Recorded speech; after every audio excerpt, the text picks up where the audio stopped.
Hello and welcome to the audio edition of the Attunement Emissary Legacy Series. My name is Gary Goodhue, and I will be your host.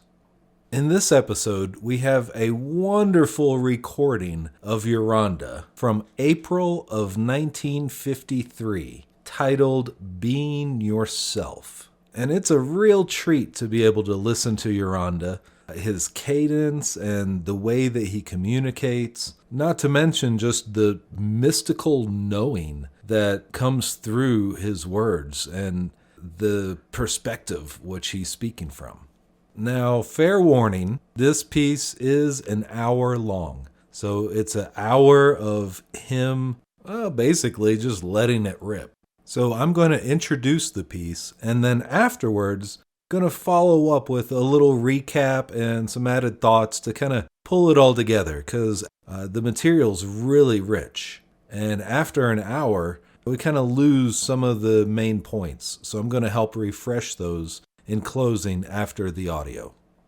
But before we begin, there are a few things that are important to have some understanding around, just so that what he says makes sense. In particular, there's something he refers to called the one law. And he refers to the one law as ultimate universal truth, a point like the North Star that you can always count on to be true and exact.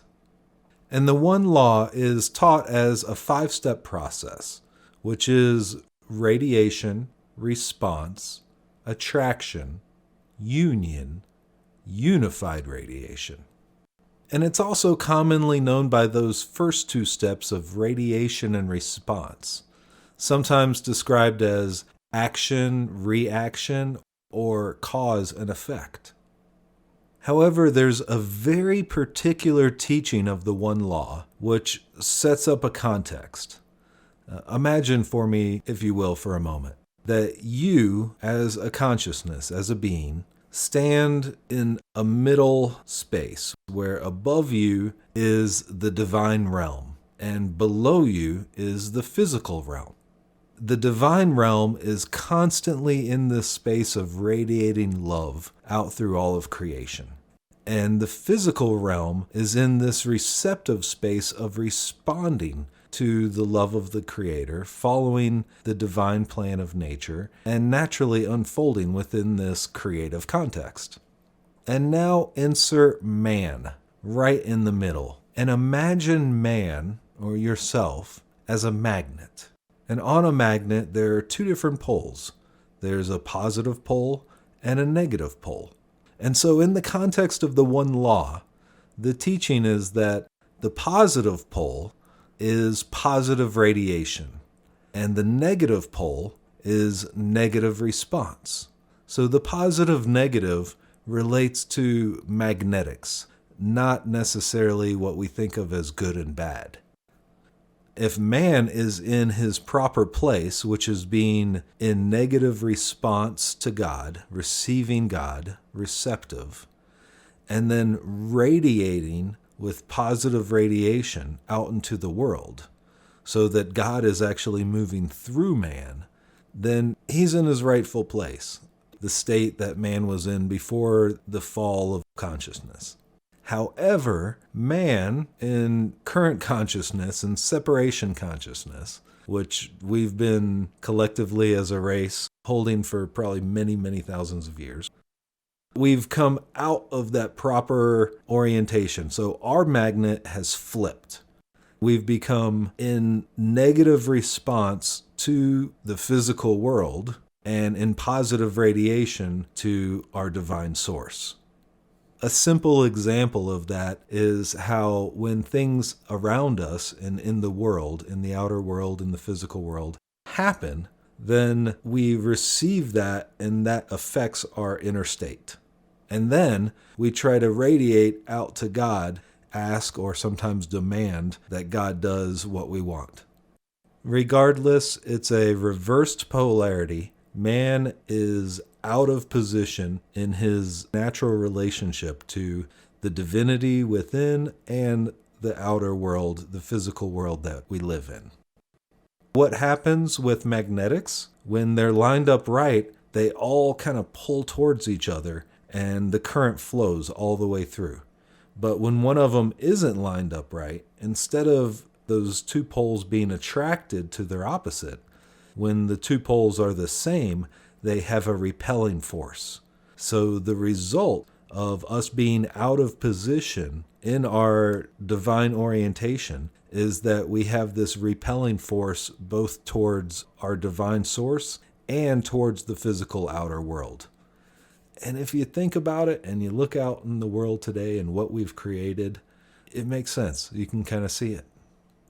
So in this piece, when Uranda is referring to man becoming positive to God, what he's speaking of is having that magnetic flipped. And that indicates man being out of position in relationship to the one law and his connection with the divine source and the physical world, how we're meant to be as living servants, living souls, serving and having dominion over this world because God is living through us in this world. So without any further ado, here's Uranda, being yourself.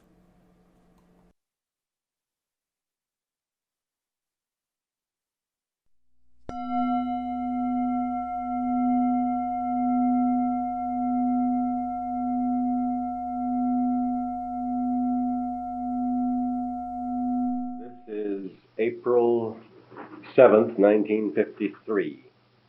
The GPC Servers Training Class, Uranda speaking.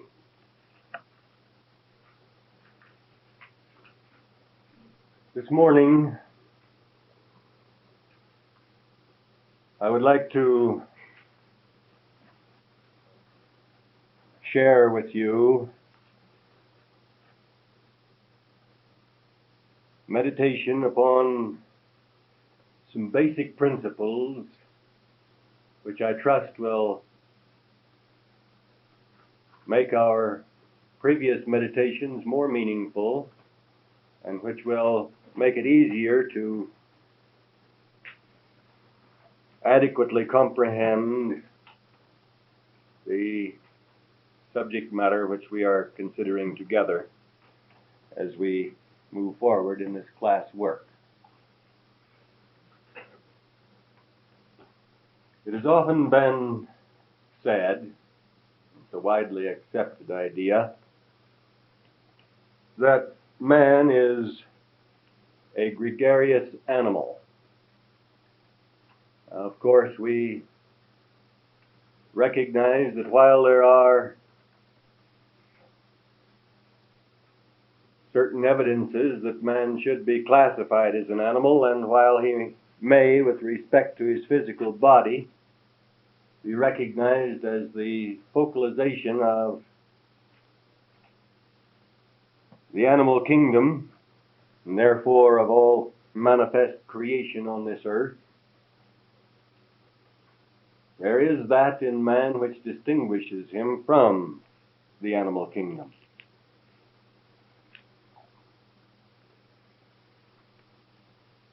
And we also recognize that the animal kingdom is supposed to receive something from the Creator through man. And when man is not in correct polarity or position with respect to the Creator, then the animal kingdom and consequently the other kingdoms or realms of creation are denied those things which are essential to proper manifestation. But in this, we wish to particularly recognize the significance which has been so widely overlooked. First, if we are going to be scientific, we might well pause to consider one or two factors which make for the scientific attitude. There must be alertness. alertness, keenness of observation, and clarity of thought in the sense of logic and reason. But these qualities or characteristics need to come to specific focus and application with respect to the significance of those things which one observes. How often human beings have looked at something, seen it in a sense, with no true observation, and without any real consideration of the significance involved. We need, in our daily life, to develop to the highest possible degree the power of observation, alertness in observation, and meditation upon significance. Now, this can be distorted, has been by some, because there are tendencies in the human being to attribute some supposed significance to incidents, happenings, circumstances, which are actually not there. And the individual thinks that he or she is functioning on the scientific basis. I'm not talking about arbitrarily attributing significance in some fashion, but rather about alertness in observation, whereby one may see the true significance of those things which tend to escape attention. We remember how this principle has been so clearly illustrated with respect to those fields that are commonly thought of as being scientific. There was the observation of an apple falling from a tree. I wonder how many millions of people have had before that seen apples or objects fall and never paid any attention to it, never gave it any particular thought. But sooner or later, one man, seeing this apple fall, began to consider its significance. And as a consequence, there was a development of the awareness of the law of gravity. Again, we could use an illustration. How many millions of people had watched steam rise from a kettle? But it took one man resting before a fireplace, meditating, and he observed the steam rising from an old-fashioned tea kettle. And out of that observation and consideration of its significance, he developed the steam engine. These are two commonly known illustrations of the principle. And if you think that all of the things that are ordinarily thought of as commonplace have been adequately observed and the significance recognized, so that there isn't anything left for you to meditate upon in this regard, you're wrong. There's ample opportunity for you to use your powers of observation to develop alertness and to develop the processes of reasonable, logical thinking in a recognition of significance.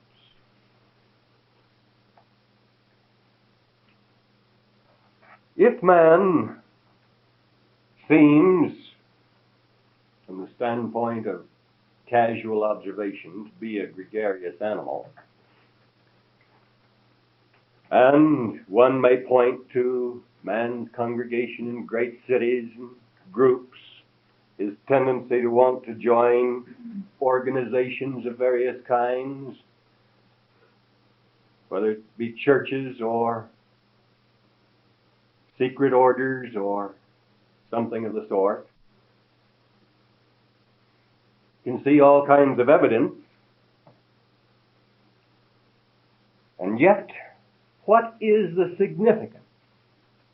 Are we merely to take the attitude that these gregarious instincts are natural to birds which travel in flocks, and sheep which travel in flocks, and herds of cattle, and so on with respect to the animal kingdom in general? Or are we to recognize that here we could possibly recognize a basic pattern of significance? This morning I would like to use an illustration or two, a little diagramming. Our chalk seems to be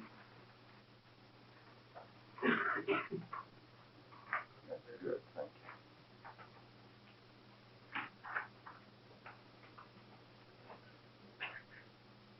In order to illustrate a few principles,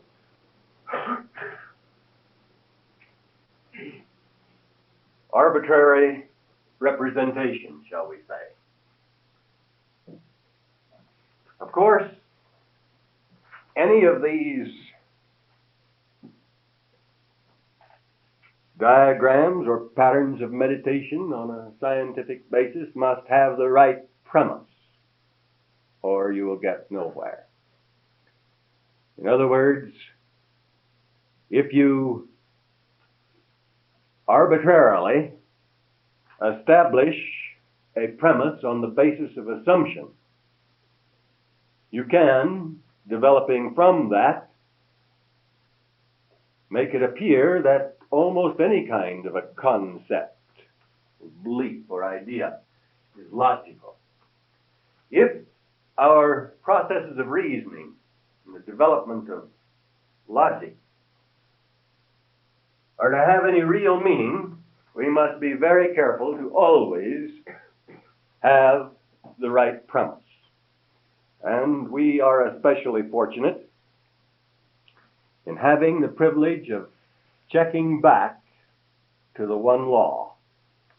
At any time when there is a question with respect to the accuracy of a premise, and it should always be checked, always consider it, one can check back to the one law and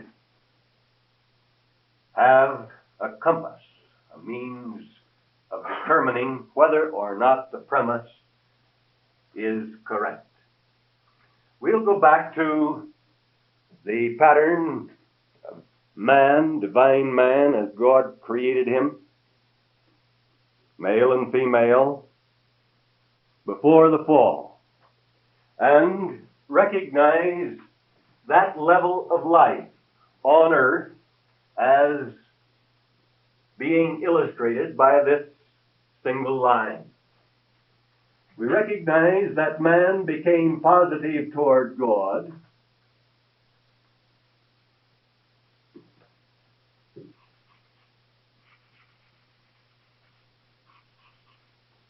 and repelled himself from God. His basic pattern in that divine state was one of ascension. Death is not essential to life, as some have supposed, but birth and ascension were the pattern divinely designed. So, in the outworking of life, the cycles of life, the processes of ascension were at work as man responded to God. But man became positive toward God and fell. He was thereby reduced to a lower pattern of life. We will not undertake to signify as by a graph all of the ups and downs that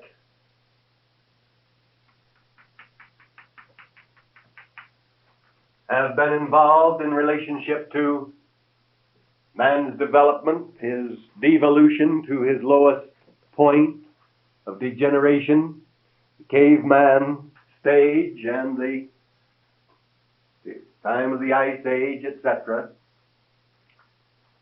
But we will recognize that man has, from that low point, gradually been coming upward. And we will say that in recent times he has made some considerable progress in comparison to the level as it was formerly known within the scope of recorded history. He has made some progress with respect to understanding in various ways the development of knowledge, civilization, as he speaks of it. But in this, man has evaluated his own activities on the basis of material objects, material things. There's nothing wrong with material things as such, but the spiritual qualities of man which make for balanced expression have not been allowed adequate manifestation. There are many questions which might arise with respect to this brief introduction and outline, but the thing we want to recognize here at the moment is that this is the basic level of the life pattern as God designed it, as God intended it to be, the state of divine man and woman. And all the way through the divine portrayal of truth and the divine design, there are references to restoration, for instance. The restoration. In the 23rd Psalm, He restoreth thy soul. Now let us remember that you do not have a soul, you are a soul. So many people have developed the concept that there's some sort of vague soul inside that is supposed to be saved for some vague hereafter. But let us remember the statement of God, let us, plural, let us make man in our image after our likeness. And so God proceeded to do so. He created man, male and female. But in the process, He created or formed the body of man from the elements that are present in this world on earth. And then He breathed the breath of life into man's nostrils, and man became a living soul. A living soul. Upon receiving the breath of life into his physical body, man became a living soul. Then man, with his body, his mind, his heart or emotional nature, his spirit or atmosphere, is the soul. He does not have a soul. There is the focalization of deity within himself, but we cannot properly, using soul in the ordinary sense, refer to that focalization of deity as the soul, because that soul has no need of growing or learning or developing. That divine centering in each and every human being on earth is perfect already. But the point we need to recognize is that man as such is the soul, man or woman. and that this soul is either a living soul or a dying soul. The soul, man, the woman, physical body, mind and heart, is either functioning according to the divine design and moving upward, vibrationally speaking, all the factors involved in ascension, or is moving downward. And we recognize that most human beings spend the days of their years as dying souls on earth, not as living souls. This then establishes the basic pattern which makes necessary or made necessary the process of resurrection. Human beings have arbitrarily and without considering the principles that are so clearly portrayed in the Bible, they have arbitrarily attempted to apply everything that is mentioned with respect to resurrection as if it were something that was supposed to happen after the body as such in the physical sense is dead. But when man violates his pattern of relationship with God, becomes positive toward God, and begins to move on the downward path, he is a dying soul, and he is in that moment, under that condition, subject to death. The physical body as such may still be a living organism, but he is a dying soul. And as such, he is subject to death, and therefore, insofar as the divine pattern is concerned, he can be spoken of as dead. But these terms, as they are used in the Bible, have been arbitrarily limited to the state after the physical body as such, according to the common concept, is dead, which is not the divine intention at all. So we begin to see that man who is subject to death is, insofar as true living is concerned, dead. He is not living, he is dying. And he is subject to death, and he is in need of restoration or resurrection. As soon as we begin to see that it is during the lifespan of the physical organism, before death brings the organism to a point where it returns to the dust from whence it came, that the processes of resurrection are supposed to be at work. And what does this resurrection imply, or restoration, whatever we're going to call it?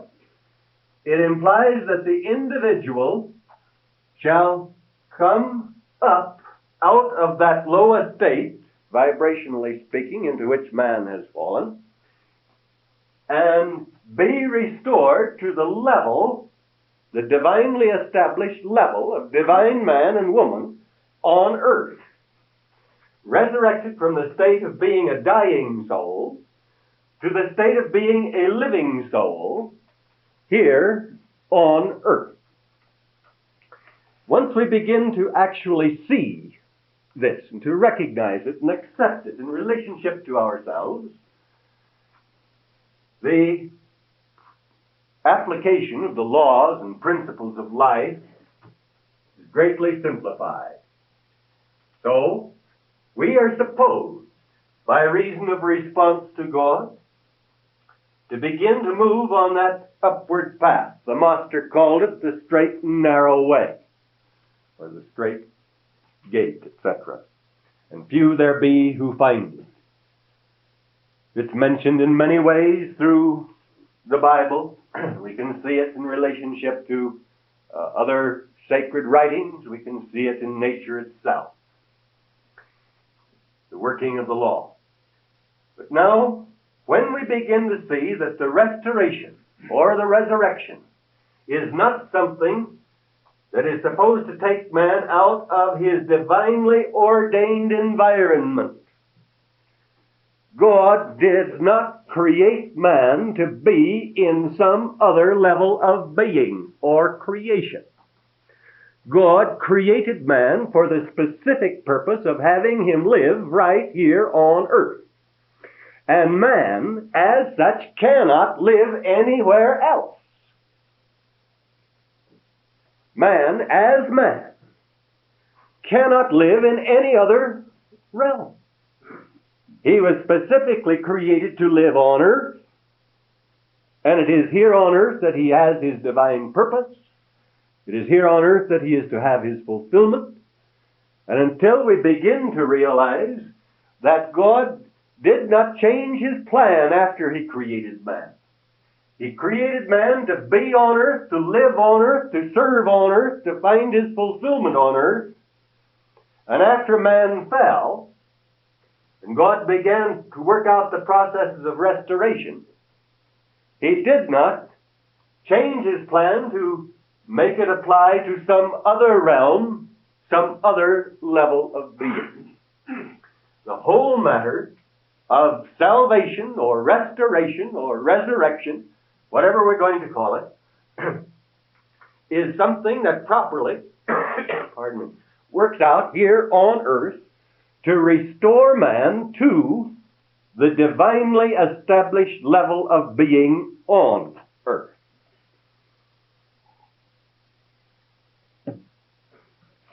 Once we begin to see that, and for the moment, any questions that arise with respect to what is after death, etc., we'll set aside. That will be clarified as we go along if there's any question in mind at the moment.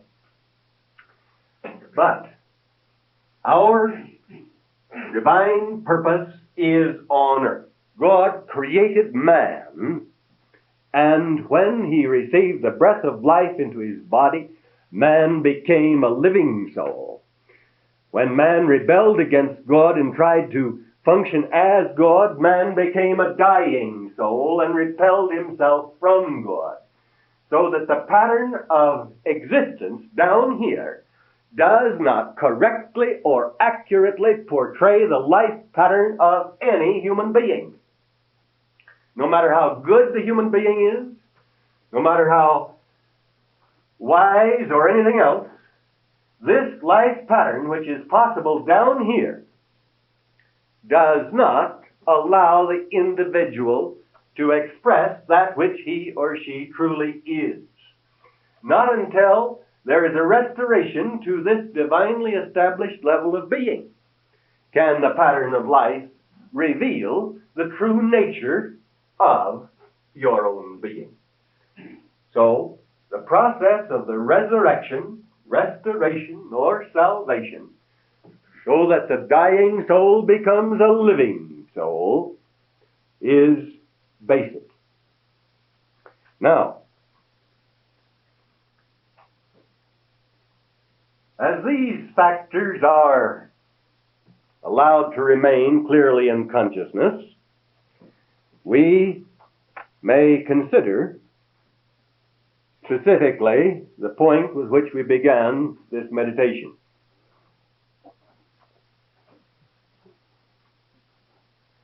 First, remember that no matter who it is, no matter what state of physical, animal health the person may have, or what he may work out in relationship to himself as a pattern of life, there is nothing natural in a complete sense down here in this pattern of existence which is common in the world.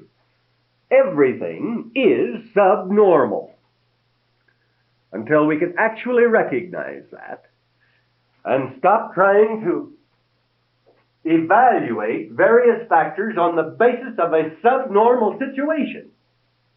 We are going to make false judgments and come to false assumptions or conclusions. You cannot evaluate anything on a relative basis in connection with that which is on this level, and have a true understanding of it. Because everything is abnormal and subnormal on this level of existence. This is the normal. The divinely established level of being is the normal. And you cannot know what you are until you are restored to that normal level of being. You may think you know, but you don't. You may think you understand yourself, but you don't. You may think you understand someone else, considering or judging on the basis of this subnormal pattern, but you don't. You cannot know. In this subnormal pattern, there are various limitations which appear with respect to the physical organism, birth, which we call congenital defects. These physical defects are more or less readily recognized, generally speaking. If they are internal, of course, they may not be so readily seen, but they show up. In any case, we recognize that there are physical defects which tend to appear in relationship to the processes of reproduction of the human race in this level of existence. What man does not as readily recognize, although there is some degree of recognition of it, is that there are likewise defects with respect to the mind, defects with respect to the emotional pattern, defects which appear later on in relationship to character. Now, if they be traced down, you'll find that they all have some basis in relationship to the physical, and in actual fact, whether it's the mind or something else. But this pattern of defect is something which tends to appear with respect to human beings who are considered on the basis of this subnormal level to be normal. Normal in the relative sense to the subnormal pattern of life.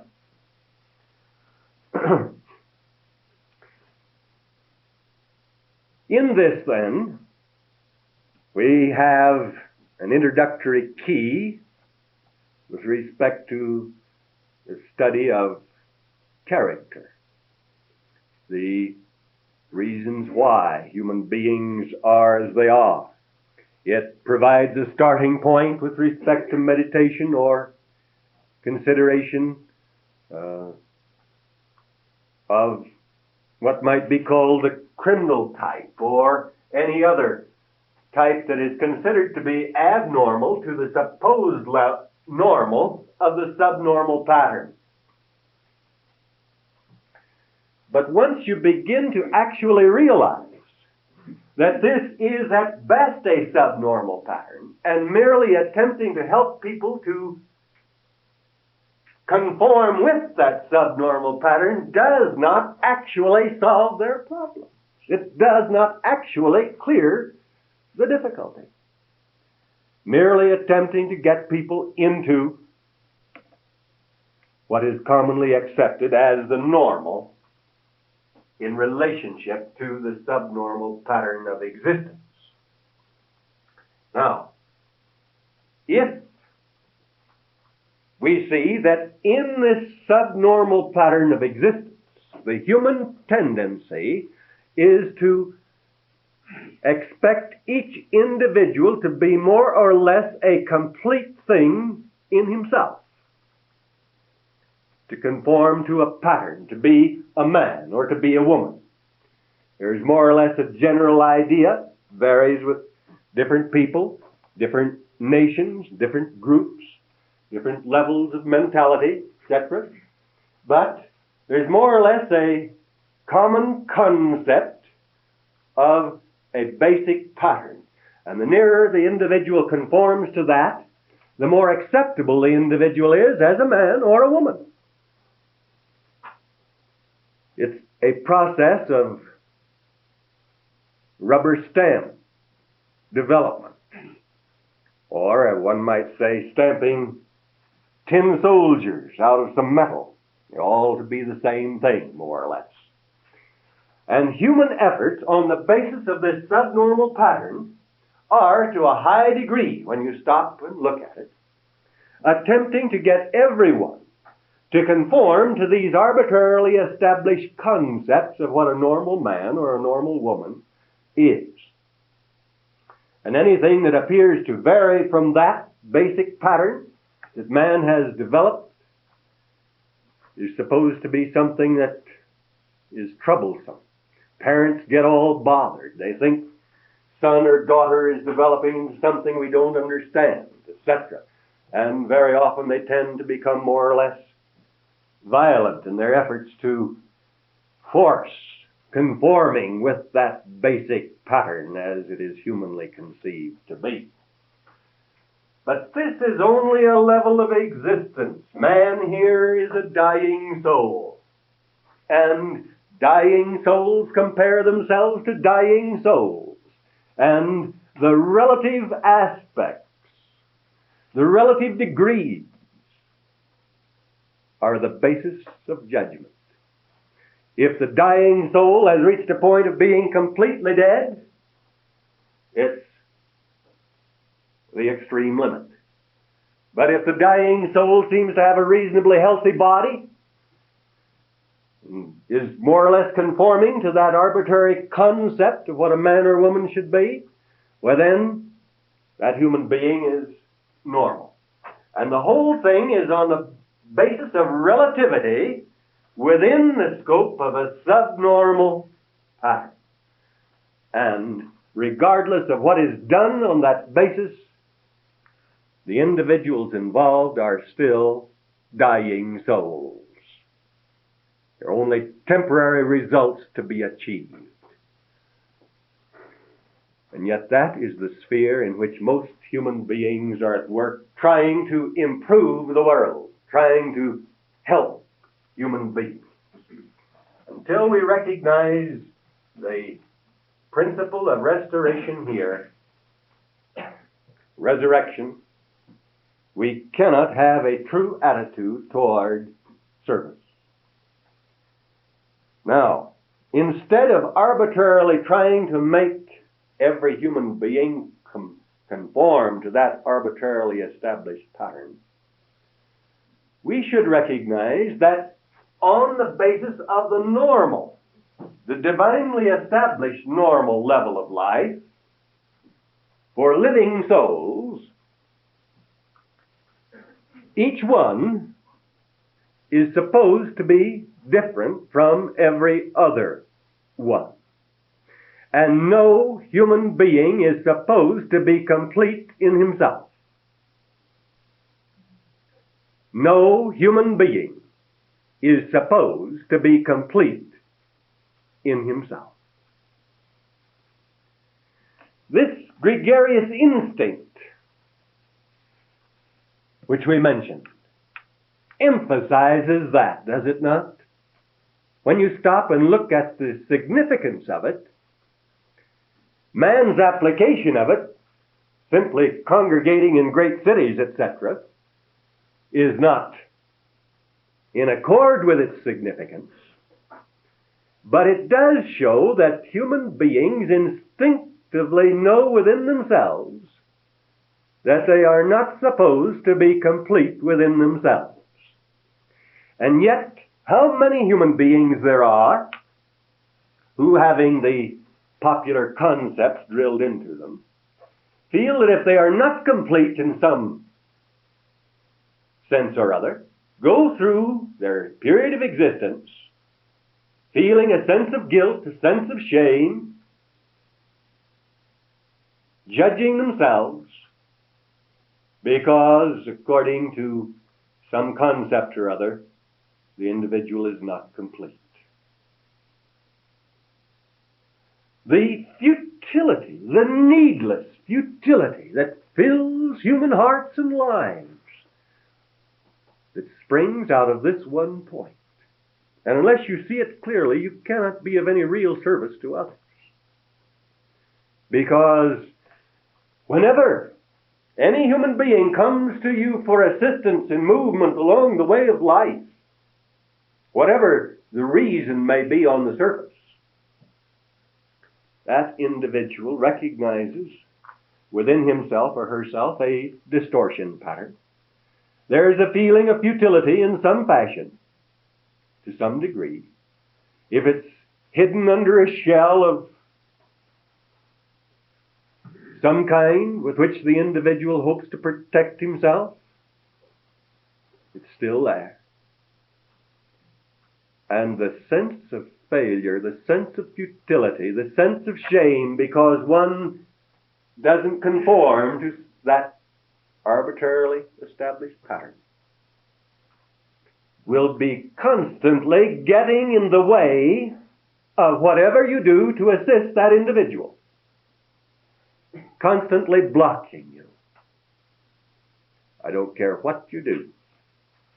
And until you can begin to work out the vibratory factors to a point where you can clear this sense of futility, or begin to clear it, the sense of shame, the sense of self-judgment, the sense of self-condemnation,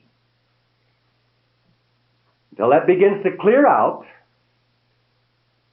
whatever you do will be of temporary value only. Because these things, these ill spirits, as we speak of them, will rise up and block and defeat the individual who seeks to find the way, the truth, and the life. The significance, then, of this gregarious instinct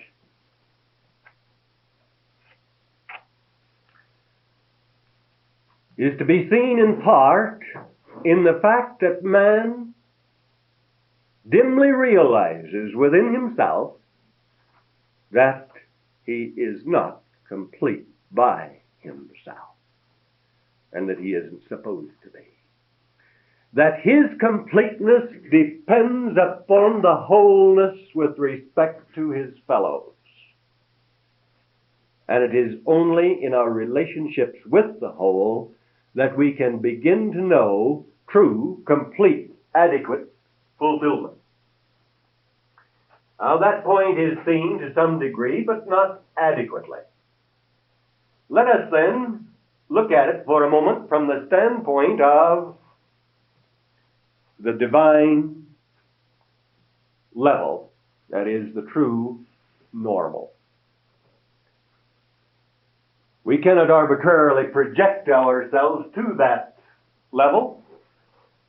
If the human being living down here as a dying soul, or just turning toward that level, tries to imagine what it would be like to live on this level, he will develop false concepts. I have not seen or ear heard, neither have it entered into the heart or imagination of man, the things which God has prepared for them that love and serve Him. Prepared for them where?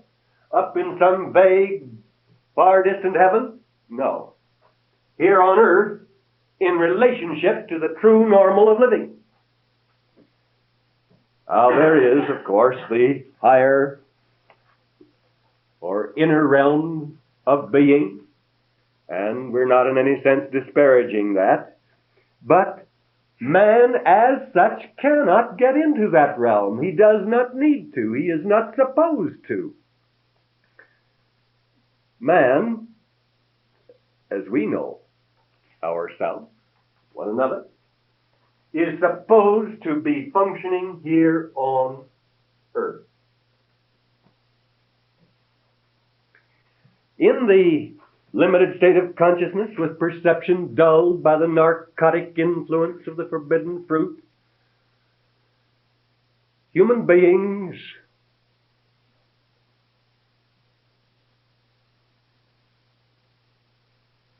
simply do not cannot see themselves in relationship to the divine pattern. It seems fantastic to them first, the idea, because they clothe the idea with fantastic concepts within their own minds. They jump to the assumption that, well, it must mean this then, or it means that, and constantly block their own progress by the development of false concepts, false beliefs, with respect to what is to be found up here. As soon as we can recognize that we are all parts of one body. Yes, theoretically, you'd already accepted that idea in a basic sense, to some degree anyway. But as you see that you are parts of one body from the divine standpoint, and that the different parts are supposed to be different, you will stop finding fault with yourself, condemning yourself, or feeling a sense of futility because you are different. Now, generally speaking, the ladies, especially at Easter time, like to have their hats different from every other lady's hat. That's more or less to be accepted. But to be actually different, how hard people work to keep from being different. Oh, they give the difference in appearance. They want their house a little bit different. Or they may want the hat different. They want to have a dress a little bit different. But notice how hard people work to keep from being different. And if the individual feels that he is different, he tends to be ashamed of it. Am I right? Have you ever noticed it? Have you ever felt it in yourself? That you came to the conclusion, some basis or other, that you were different. Maybe you have to go back into your childhood somewhere to see a clear illustration. But you were different. And that idea, that thought, that feeling that you were different from someone else made you feel ashamed and futile and inadequate. This, then, is one of the primary factors we must take into consideration in relationship to serving others. I've emphasized it this morning for two reasons. First, as a natural part of the program of instruction to assist you toward that point where you can effectively serve others. But, secondly, last but not least, to help you to better understand yourselves now. Because those things wherein you tend to feel these distinctions are things against which you tend to establish resistance. Did you ever know anyone who had considerable capacity for living, doing, who nevertheless went along on a more or less mediocre level, basically because he or she was subject to two fears? One, to begin to emerge out of the ordinary pattern and to express on the basis of those inherent talents would be giving the appearance of being different. And the human being tends to be afraid of that. And so he wants to keep down in the common level. But there's another fear that enters in. Suppose I did start to emerge up there. And suppose I did withstand the fear of being different. I might get to like that, being different, after a while. might have some distinctions. And people sometimes work for distinctions within a certain level where they won't be too different. But then there is the fear of, suppose I should fail. Suppose I got out here and looked different. People wouldn't understand that. I'd get up there and suppose I should fail.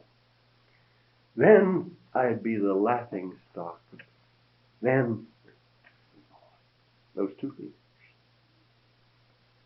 And so millions of people who have capacity to do something, even on the basis of this level of existence, just remain in the common herd for fear that they'll be thought to be different. Now here is the secret or significance of a statement that is found a number of times in different ways in the Bible. For God called his people a peculiar people.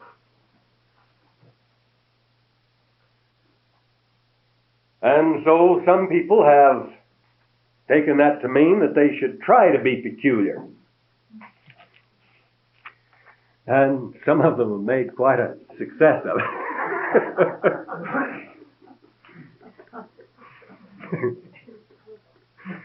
The human concept of what it means to be peculiar. And if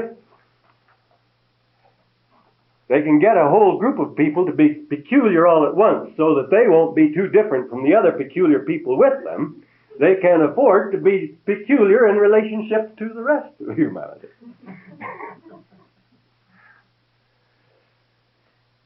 I mention that because it shows one of the tricks of the human mind.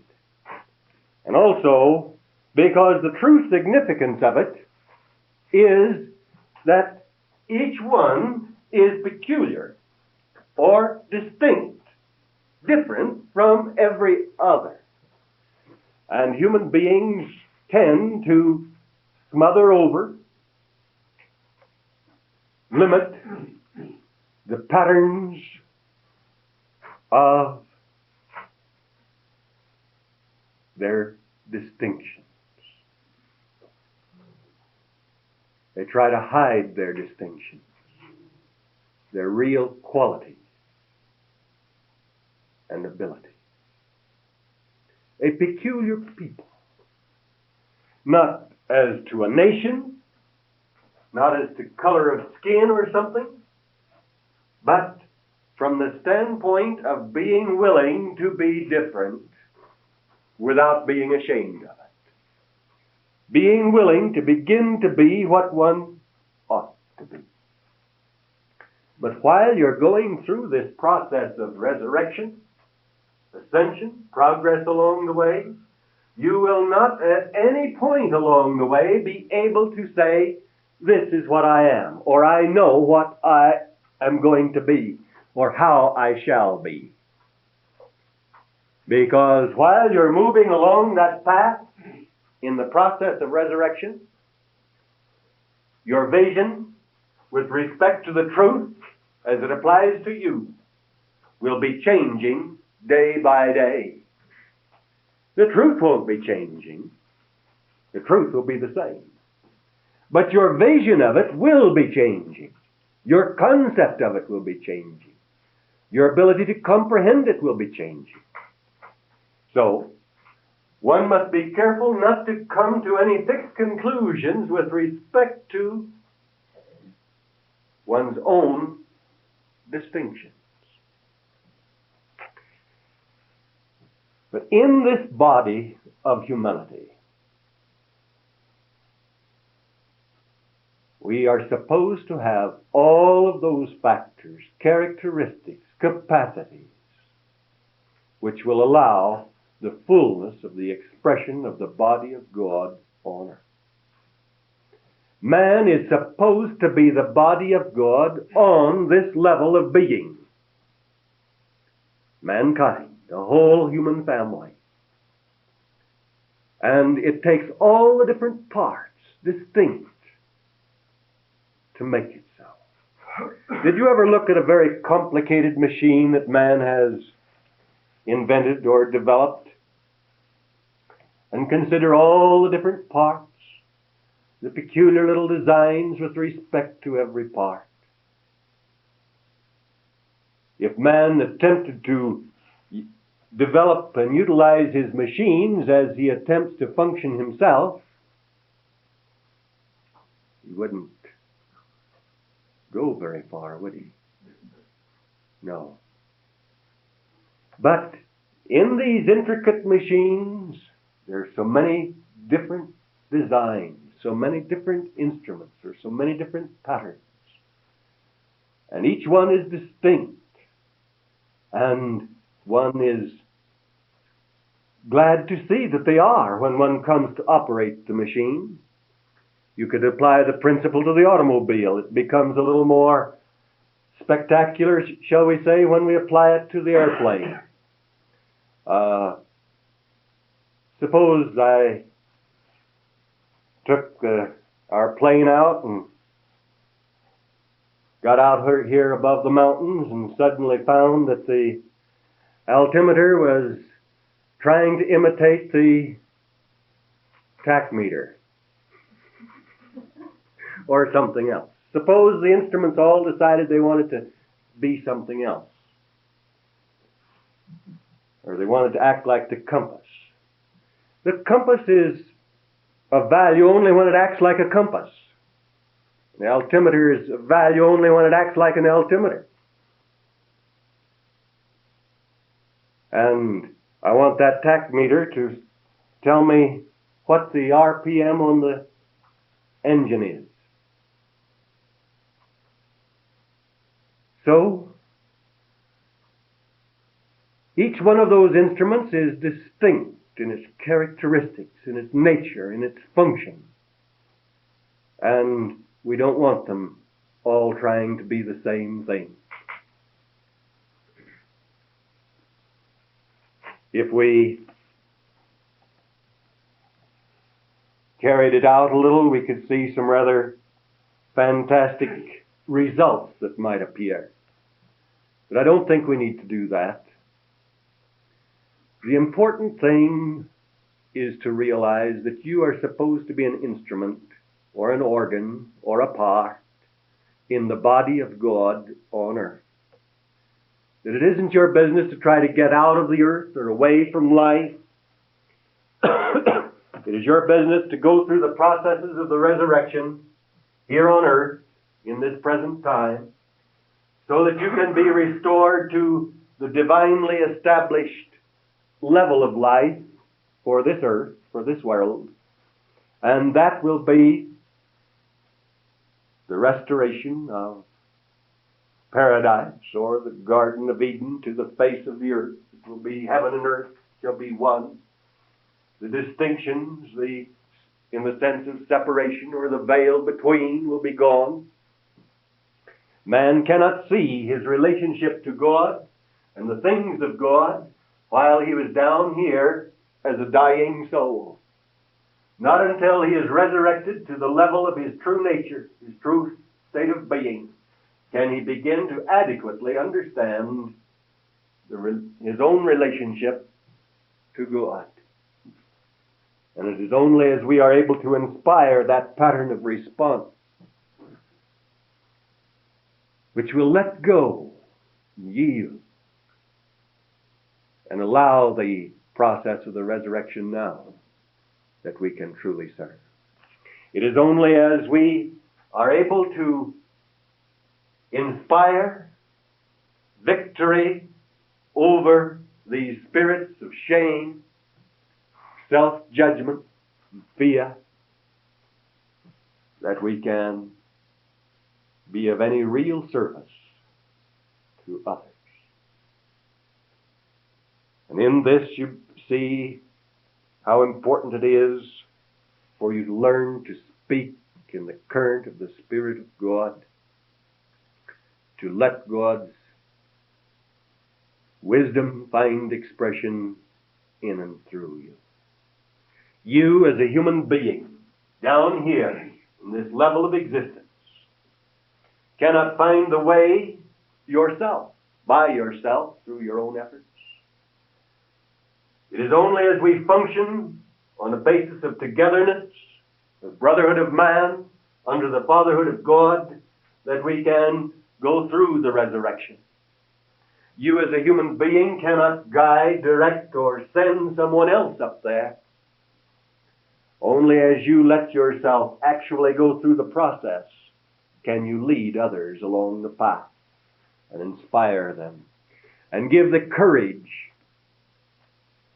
to be willing to stand on the basis of the divine design, to accept the reality of distinctions, so that you are not trying to help someone who's rebelling internally against anything that would set him or her apart from other people. All being pushed into a common mold, and it ends in the grave.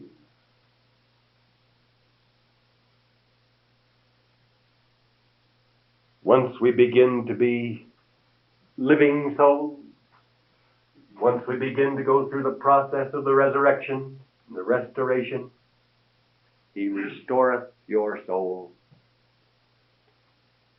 The human being becomes willing to accept the divine responsibility of being what God intended him to be, as a member of the body of God on earth. And as you've been studying the physical organism, you know that the fingernail on your little finger would be of absolutely no value as a heart. You wouldn't want to have your heart taken out and your fingernail put back in there, would you? It wouldn't work. They're two different things. The fingernails are peculiar to their place. The eyes to theirs. They wouldn't make good toes. And so on throughout the whole body. Now don't try to imagine yourself as to where you are in that body in the sense of your little finger or a little toe or something else. That wouldn't work. But remember that you are supposed to be a part of the body of God on earth, through which the power of God is made manifest. But you can be that part in a true sense only after you have reached the divinely established level. Only as you go through that process of restoration can you truly follow our Lord and King. That's what he was emphasizing. And once you have reached a point of living here, so that you abide and remain centered, you can say with him, as he said before the crucifixion, the prince of this world cometh, and findeth nothing in me. The prince of this world, that which produces all of these distortions and limitations, the sense of shame and guilt and all the rest of it, which keeps man in the grave clothes. What are the grave clothes in the tomb as the world is now? The spirits of fear and shame and guilt and all the rest of it with which human beings are wrapped about. And if they remain so bound, they come to the inevitable end of dying souls. But let us be living souls to the glory of God and the blessings of the children of man. Class.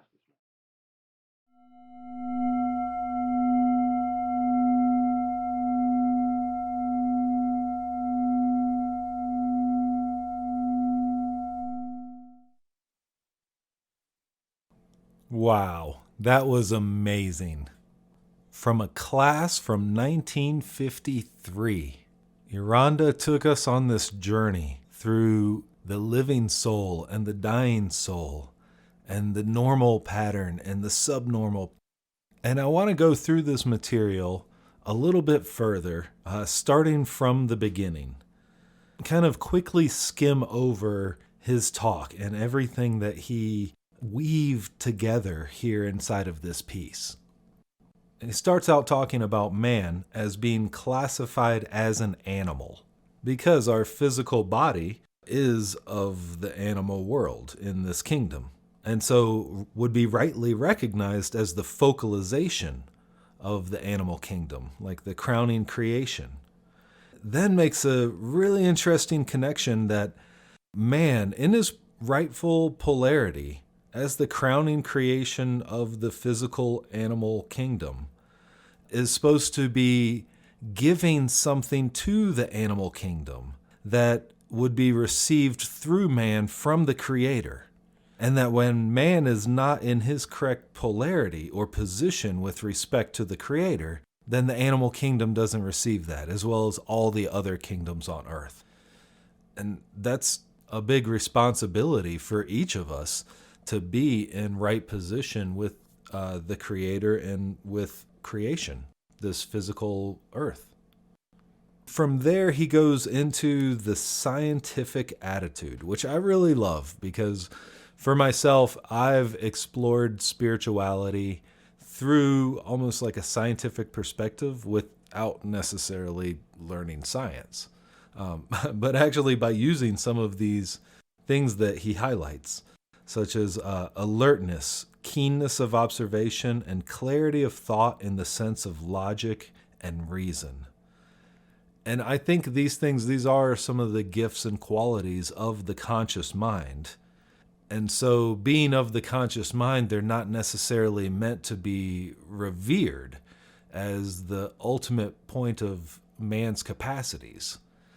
However, they are the tools, and to the degree that we can develop our own tools and become competent and powerful with our own mental capacities, well, that has that much more potential for God and Great Spirit and higher self, for the divine to move through those capacities and use them in a better way. Just like you can use a more advanced piece of technology to do more than you can something that's simpler and only can produce simple functions. So anyway, this attention that he's giving to observation and consideration of the significance of whatever it is that you're observing needs to be developed, is what he's saying, to the highest possible degree. And then meditate upon significance. And so much can be revealed through the natural significance that's displayed in creation.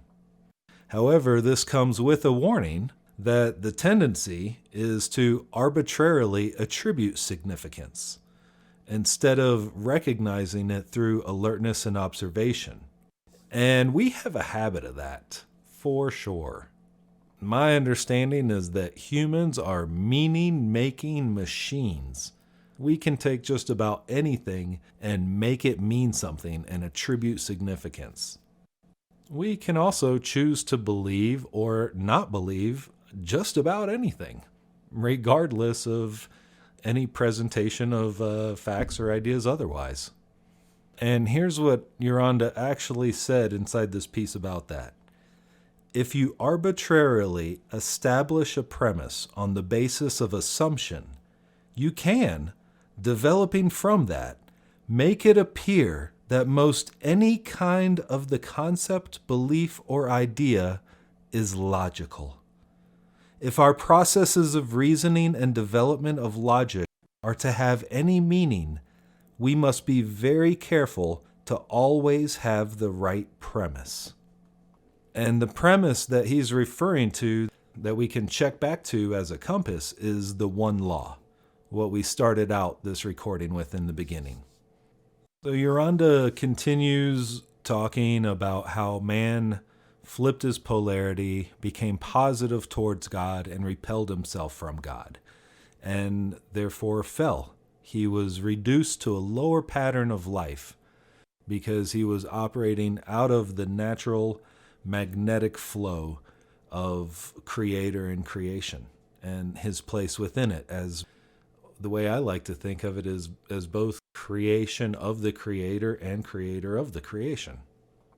And because of this fall, because of this flipped polarity, man has evaluated his own being and activities and everything on the basis of material objects, material things. These are Uranda's words here. And there's nothing wrong with material things as such, but the spiritual qualities of man, which make for balanced expression, have not been allowed adequate manifestation. And a lot of what we see in the world is the result of that. From here, he goes on to a really wonderful truth point to remind us that you do not have a soul, you are a soul. And defines soul as the entire connection of our capacities of body, heart, and mind, as well as our awareness, our personal spirit or atmosphere. So he tells us that you are a soul, and then throws this great big whammy by telling you that you are a dying soul. In fact, pretty much all of us are. Because even though all of our self that we know is a soul, either living or dying, there is a focalization of deity, a divine centering in each and every human being on earth that is already perfect. And if we are aligned with that, if we are tuned with that, if we are in response to that, if we're lined up properly with that relationship, then we're a living soul. But if we're not, if we're out of the magnetic polarity, we are a dying soul. And he goes on to speak about it in a way that makes a lot of sense by saying that we are dying souls relating to other dying souls on a lower level plane of existence.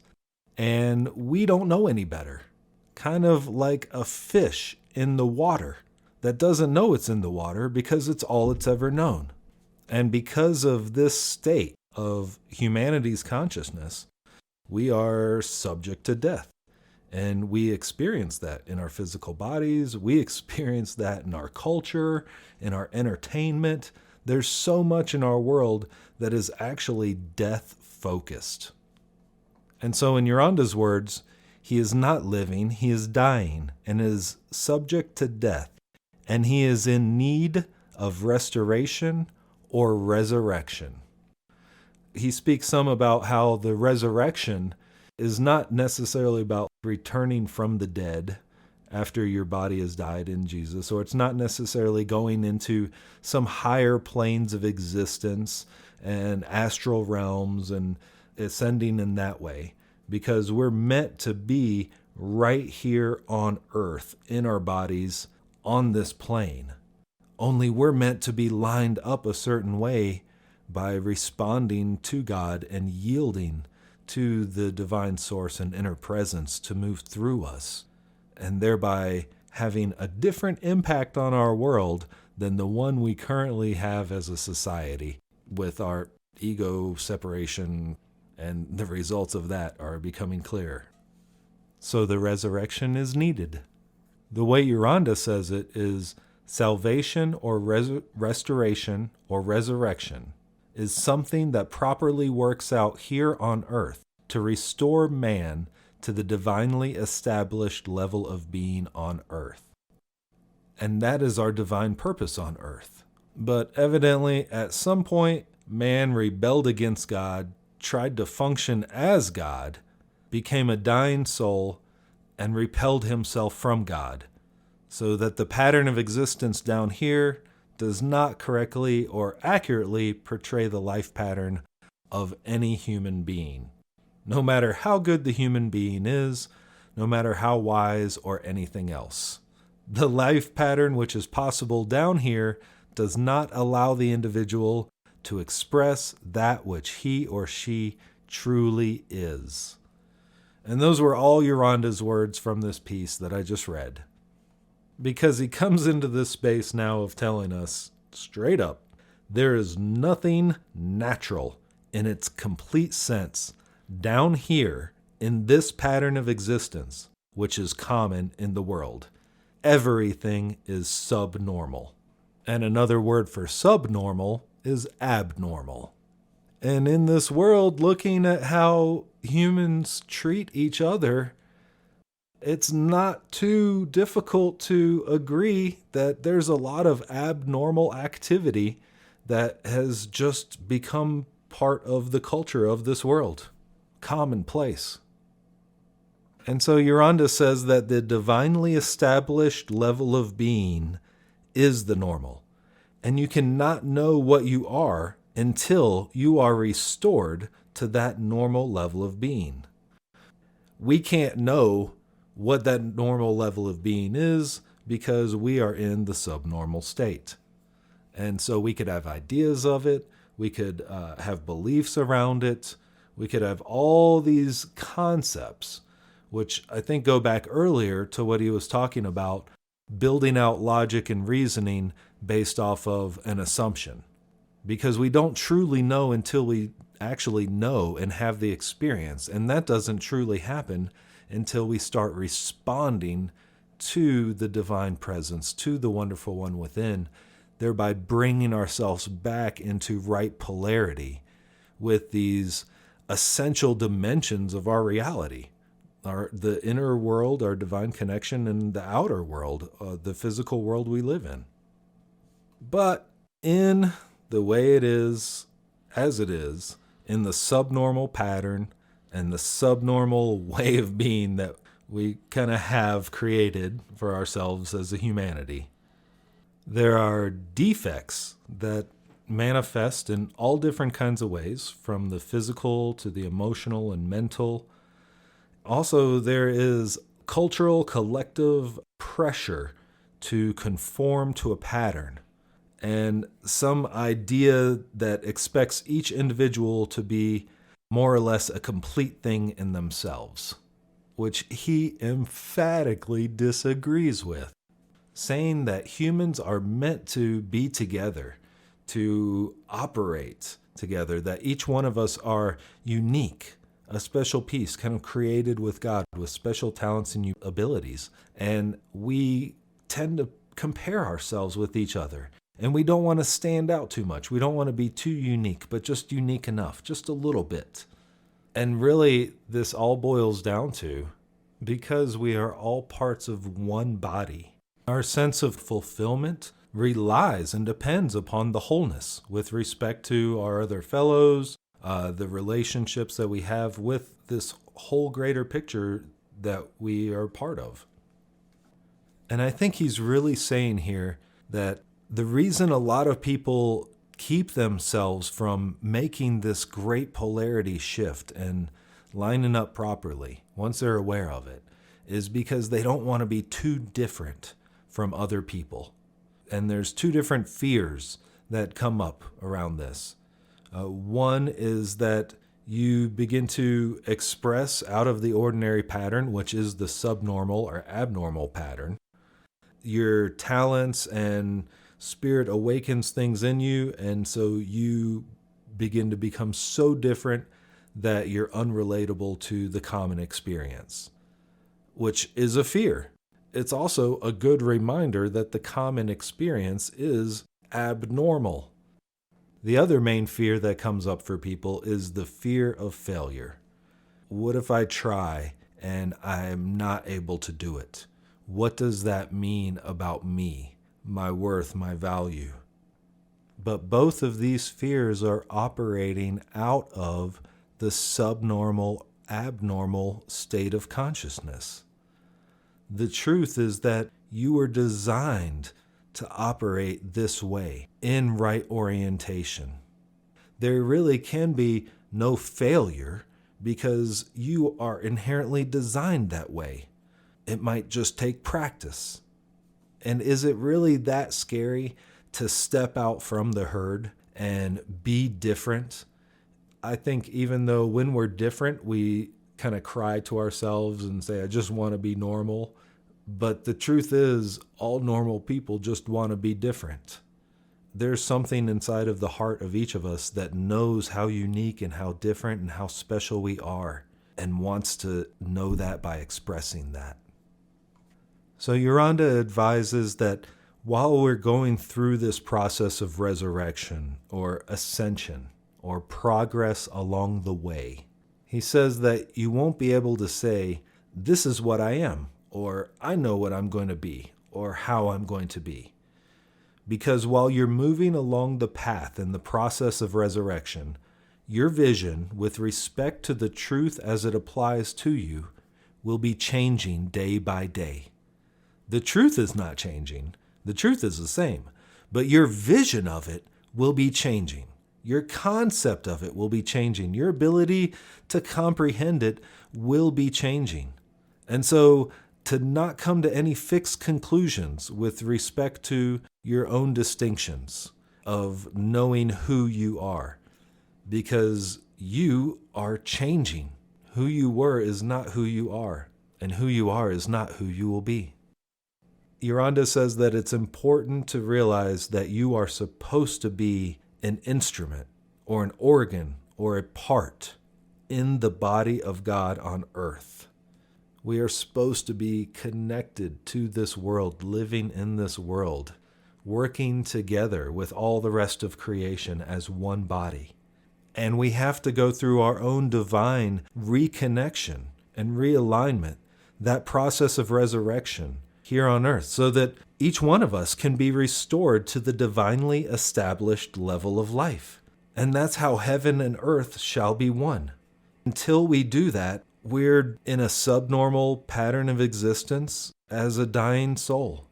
We can't see our relationship to God or the things of God while that's the case. So we hold the responsibility. We are the ones we've been waiting for. And then we will function on the basis of togetherness, the brotherhood of man, under the fatherhood of God, that we can collectively go through the resurrection.